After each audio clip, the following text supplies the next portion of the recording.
Buenas noches, ingeniero. Primer examen de unidad de legislación de obra. Mi nombre es Marlene Cachicatari Mamani. La primera pregunta. ¿Por qué es importante la Ley de Procedimiento Administrativo General del Perú? ¿Cuáles son los principales fundamentales de esta ley? ¿Qué, gar- qué garantizamos con el cumplimiento de estos principios? Entonces, es una ley que regula el procedimiento administrativo a las normas inferiores de la entidad administrativa. La finalidad y la importancia de esta ley es que establece un régimen jurídico que garantice pues los derechos y intereses de los administrados, ¿no? ¿Y quiénes son los administrados? Somos nosotros, las personas naturales, personas jurídicas que promueven pues el inicio de un procedimiento administrativo. Asimismo, esta ley 2744 tiene sus propios principios. Entonces tenemos, primer principio de legalidad. Este principio guarda respeto a la Constitución Política del Perú, que es una ley de mayor jerarquía.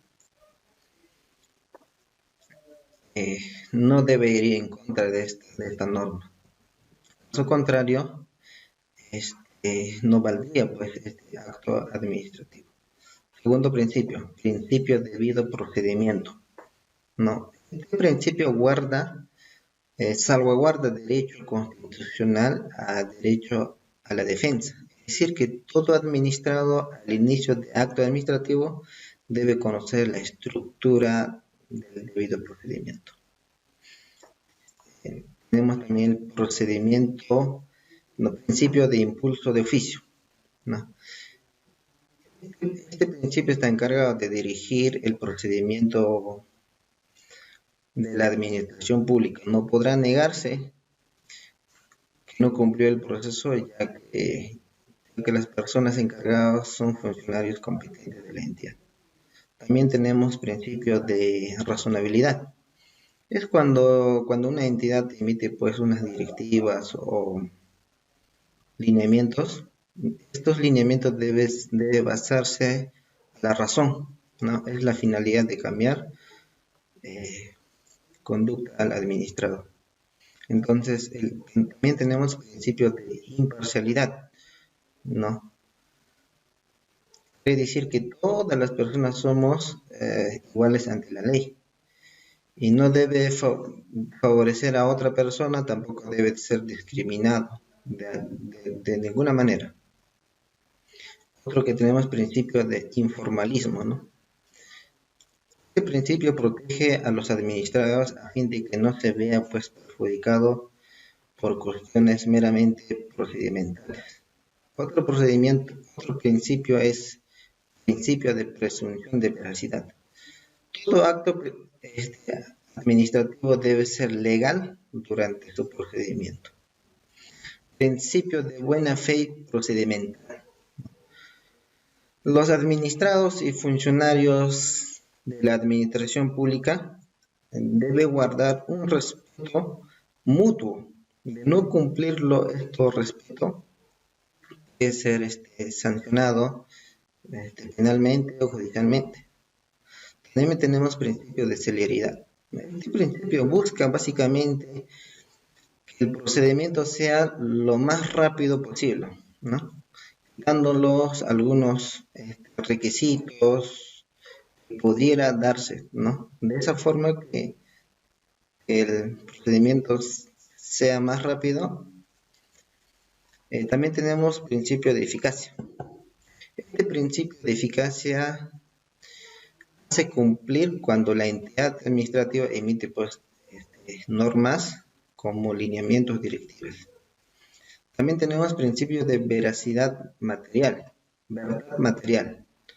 Que los documentos presentados por los administrados no deben negarse, ¿no? Muchas veces por la entidad, las personas que trabajan en la entidad no quieren recibir un documento a la mesa de parte, entonces no debe negarse los documentos y además que este documento debe ser verificado. También tenemos principios de participación, ¿no? Todo administrado que tendrá pues a un acceso de información de los actos que haya realizado en un acto administrativo. Asimismo tenemos principio de simplicidad, ¿no?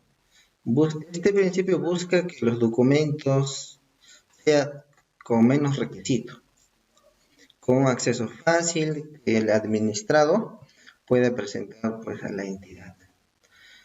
Finalmente tenemos principio de uniformidad, ¿no? Este principio quizás muchas veces no se cumple, ¿no? Pero se busca que los requisitos deben ser iguales en diferentes entidades, o sea, en diferentes ciudades. Finalmente, eh, con todos estos principios mencionados, garantizamos que se cumpla pues, un procedimiento administrativo de la entidad y además estos principios regulan las normas inferiores que pudiera emitirse en entidades administrativas. Pregunta número 2. ¿Qué y por qué es importante el Reglamento Nacional de Edificaciones? ¿Qué información importante podemos encontrar en este documento? ¿Cómo crees que podría mejorar este reglamento como futuros ingenieros civiles? El Reglamento Nacional de Edificaciones es una norma técnica rectora, ¿no? Que establece los derechos y responsabilidades de un proceso edificatorio. Esto con la finalidad de garantizar la calidad de edificación. Asimismo, es importante porque nos establece un criterio de diseño. Además, nos genera un ordenamiento técnico, el desarrollo de las actividades de edificaciones. El Reglamento Nacional de Edificaciones es importante en todos los aspectos, los cuales están divididos en 3 capítulos. Capítulo 1 de las generalidades, ¿no? Este capítulo constituye pues, una base teórica para habilitaciones urbanas y edificaciones. También tenemos capítulo 2. No, dentro del capítulo 2 está pues habilitaciones urbanas. Y dentro de habilitación urbana también tenemos habilitaciones urbanas residenciales, comerciales, etc. Asimismo, componentes estructurales, obras de saneamiento de energía y comunicaciones. Asimismo, capítulo 3 consta de edificaciones, ¿no? Básicamente, componente estructura, componente arquitectura, instalaciones sanitarias e instalaciones eléctricas y mecánicas. Por ello que se debe dar mayor análisis del Reglamento Nacional de Edificaciones e incorporar algunos artículos, ¿no? En cuanto al proceso constructivo. Por ejemplo, se podría incorporar pues la filosofía BIM, ¿no? Que hace una mejora continua en cuanto a la productividad de mano de obra. Y además, esta filosofía pues disminuye los desperdicios de los materiales, que hoy en día se ve bastante en obras públicas y como también en obras por contrato. Pregunta número 3. ¿Por qué es importante para nuestra carrera conocer la ley de contrataciones del Estado? ¿Cuáles son los tipos de procesos de selección y cuándo cree que debemos aplicar cada uno de estos procesos de algún ejemplo práctico? Entonces, la ley 3225 regula pues los procesos de selección de contrataciones del Estado. Además, tiene la finalidad de establecer, normar, orientar y maximizar sobre todo, ¿no?, el valor de recursos públicos que se invierte en contrataciones de bienes y servicios y obras. De tal manera que se efectúe de forma oportuna, además de manera transparente. Todo este proceso es supervisado por la OCDE, ¿no? Es una entidad encargada para hacer cumplir los procesos de acuerdo a la ley. Entonces, esta ley 3225 es su procedimiento de selección. Tiene 6 tipos de procedimientos de selección. Licitación pública y concurso público, ¿no? En estas contrataciones pueden participar las empresas grandes como MIPES o cualquier entidad o jurídica que reúne pues, ciertos requisitos que debe cumplir de acuerdo a la ley y además adjudicación simplificada, es otro procedimiento de selección, ¿no? Son contratados. Estos son pues contratados, estas contrataciones son de bienes y servicios, ¿no? Un monto mayor entre 35.200 a 40.000.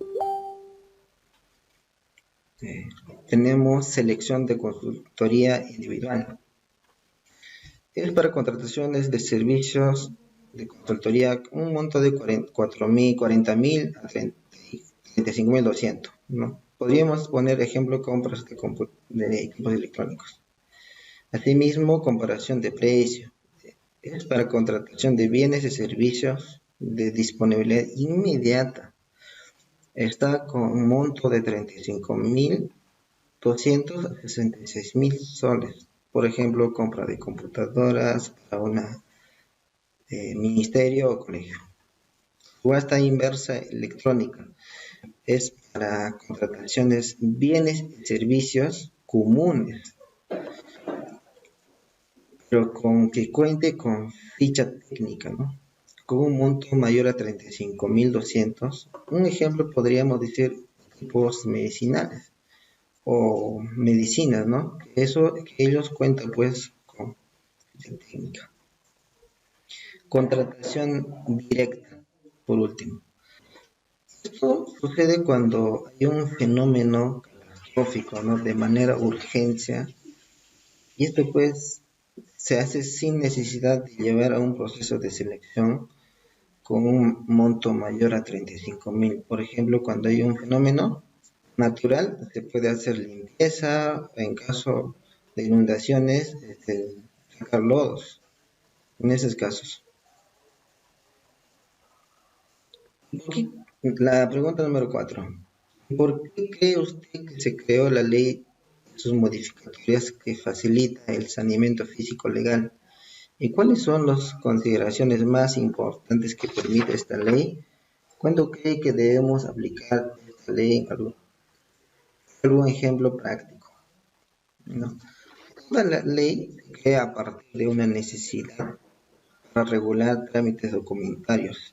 A partir de ella se puede emitir normas para saneamiento físico legal, ¿no? De una propiedad de terreno. Esto pues con el objeto de obtener título o acreditación idónea para el acceso en el registro público. También debe tener en cuenta que todos los trámites de saneamiento físico legal del predio para el acceso del registro público dependerá de situación física legal, ¿no? Que se encuentre cada predio. Por ejemplo, en muchos casos el propietario de un predio no puede acceder a una inscripción de registro público porque su terreno no cuenta con una habilitación urbana.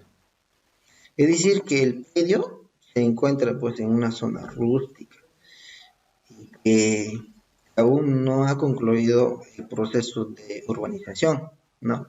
Que requiere, ¿no? Por ejemplo, podemos poner lotes, delimitación de lotes.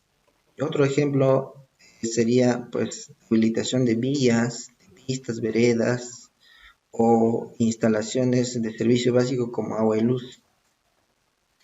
En este caso, se podría ajustarse y se podría aplicar la ley 29090. Esta es una ley de regularización de habilitación urbana. A esa ley se podría ajustarse, ¿no? Otro caso es que el propietario no cuente pues con una documentación que sustente una propiedad inmueble, a pesar que vive muchos años en el predio.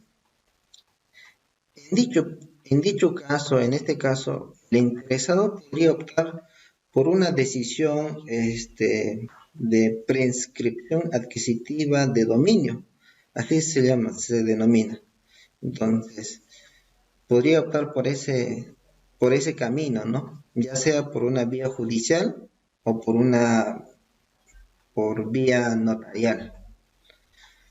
Eso sería en cuanto a la pregunta número 4. Muchas gracias.